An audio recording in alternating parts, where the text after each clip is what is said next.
जय माता दी मित्रों, कैसे हो आप सब। आशा करते हैं आप सब अच्छे होंगे, खुश होंगे।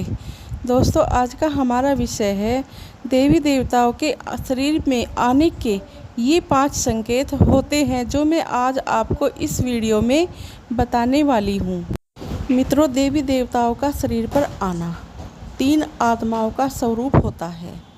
तो ये 3 आत्माएं कौन सी होती है? एक होती है जीव आत्मा, एक होती है सूच आत्मा, एक होती है प्रेत आत्मा।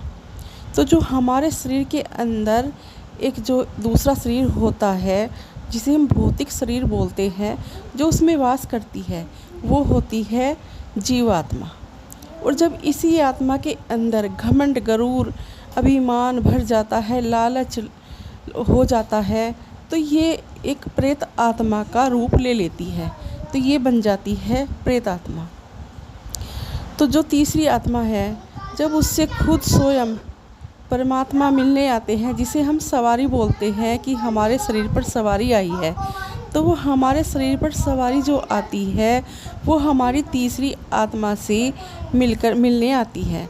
मतलब जिस आत्मा से स्वयं परमात्मा मिलने आए, तो वो आत्मा जो है शुद्ध हो जाती है, पवित्र हो जाती है। तो ये 3 आत्माएं बोली जाती हैं। कहा जाता है कि जैसे हमारे दाई पितर होते हैं और हमारे बड़े जो है सदियों से उनको पूजते आ रहे हैं, आगे हम भी पूज रहे हैं, तो ये तो हमें एक विरासत में मिल जाते हैं। हमें कुछ करना ही नहीं पड़ता, बस हम तो अपने बड़ों के कहने पर चल रहे हैं, उनकी राह पर चलते हैं और ऐसे ही पूजते हैं। तो जो ये हमें मतलब ये सवारी मिलती है, देवता की सवारी मिलती है, तो ये हमें एक बड़ों का आशीर्वाद मिल जाता है हमारे पूजने से।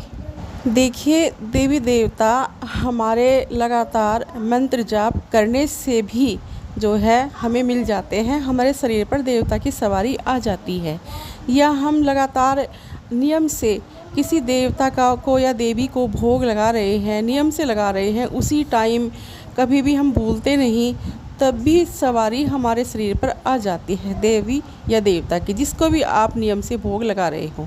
ऐसा करने से भी हमें जो है सवारी प्राप्त हो जाती है। और जो मैंने आपको बताया है, अगर हमारे बड़े, हमारे पूर्वजों को पूज रहे हैं और वो अब नहीं हैं इस दुनिया में, वो चले गए हैं, उनके बाद जो पूज रहे हैं वो चले गए हैं, तो ये एक दूसरे पे आती चली जाती है। तो इस तरह से भी हमें देवता विरासत में मिल जाते हैं। तो इस तरह की से भी सवारी आ जाती है। तीसरी बात ये है कि अगर आप मतलब आपके शरीर पर सवारी अभी तक नहीं आई है और आप चाहते हो, तो किसी भी देवी देवता के मंत्र का जाप करना शुरू कर दो।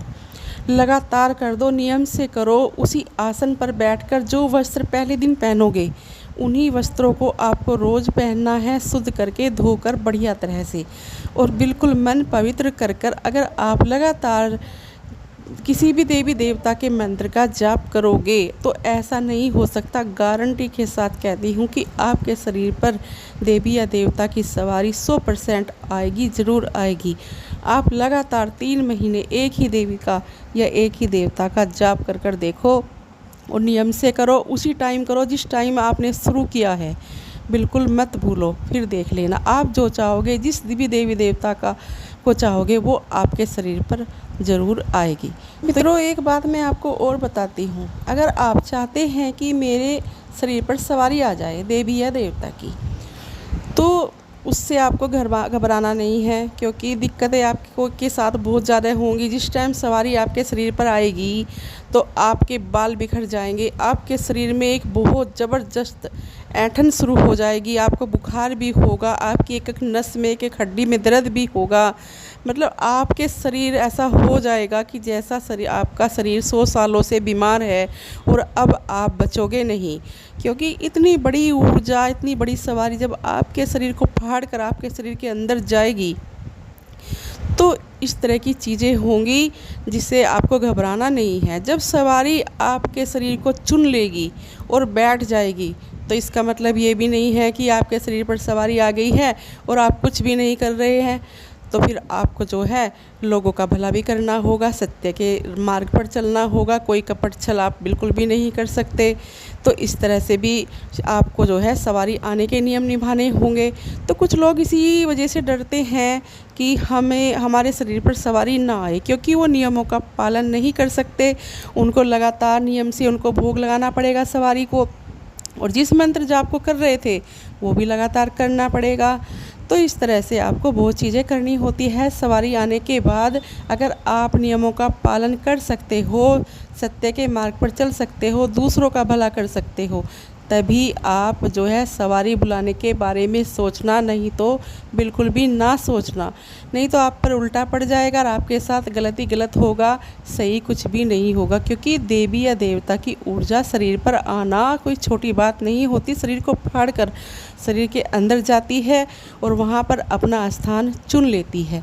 फिर आप अपनी मर्जी नहीं चला सकते। तो इन चीज़ों का ध्यान रखते हुए ही आप किसी भी मंत्र का जाप करना देवी देवता को बुलाने के लिए, वरना ना करना। तो देखिए मित्रों, अगर आप चाहते हैं कि सवारी आपके शरीर पर आए तो मैं आपको उसके लक्षण बताती हूँ। जब आपके शरीर पर सवारी आएगी तो आपका जो आगे चक्र होता है, मतलब हमारी दोनों आँखों के बीच में जिस तीसरी आँख बोलते हैं, वहाँ पर जो है ज़बरदस्त दर्द होना शुरू हो जाएगा। तो आप समझोगे कि क्या हो रहा है, घबराना मत, ये सवारी आने के लक्षण होते हैं। दूसरी बात, जब आप कोई भी मंत्र जाप करोगे तो जो है उस टाइम आपको बहुत उबासी आएगी, आपको डिस्टर्ब करेगी, बार बार आपको नींद ऐसी आने को हो जाएगी, झटके लगेंगे नींद के, जैसे आप गहरी नींद में चले गए हो। फिर भी आप अपना मंत्र जाप करते रहना, बिल्कुल भी आप जो है बीच में डगमगाना नहीं। तो ये सब सवारी आने के ही लक्षण होते हैं। कभी आपको सपने में मंदिर दिखाई देंगे, कभी आपको माँ की मूर्तियाँ दिखाई देगी या देवी देवता की मूर्तियाँ दिखाई देगी। अगर माँ की सवारी आती है तो आपको कन्याएं दिखाई देगी, गौ माता दिखाई देगी। इस तरह से बहुत चीज़ें आपको दिखाई देने लगेंगी। तो ये सब लक्षण सवारी आने के होते हैं। इसके लिए आप तैयार हो जाइए, अपनी पूजा को बढ़ा दीजिए और नियम से करिए। और दूसरी बात यह है कि आपकी जो आँख है वो ब्रह्म मुहूर्त में खुलनी शुरू हो जाएगी। कोई आपको नहीं उठाएगा, आप खुद पे खुद उठोगे और सोचोगे कि अब मैं नहा धोकर फिर अपने मंत्र जाप में लग जाऊं, पूजा पाठ में लग जाऊं। तो इस तरह से जब आपके साथ होने लगे तो समझ जाना कि आपके शरीर पर सवारी आने वाली है, आने की तैयारी हो चुकी है और आपकी पूजा जो है आगे बढ़ रही है। तो पूजा को और बढ़ाइए और नियम से अपनी पूजा का पालन कीजिए। सवारी जब आए तो उनका स्वागत कीजिए। जो मैंने जैसा आपको बताया है आपको वैसा ही करना है।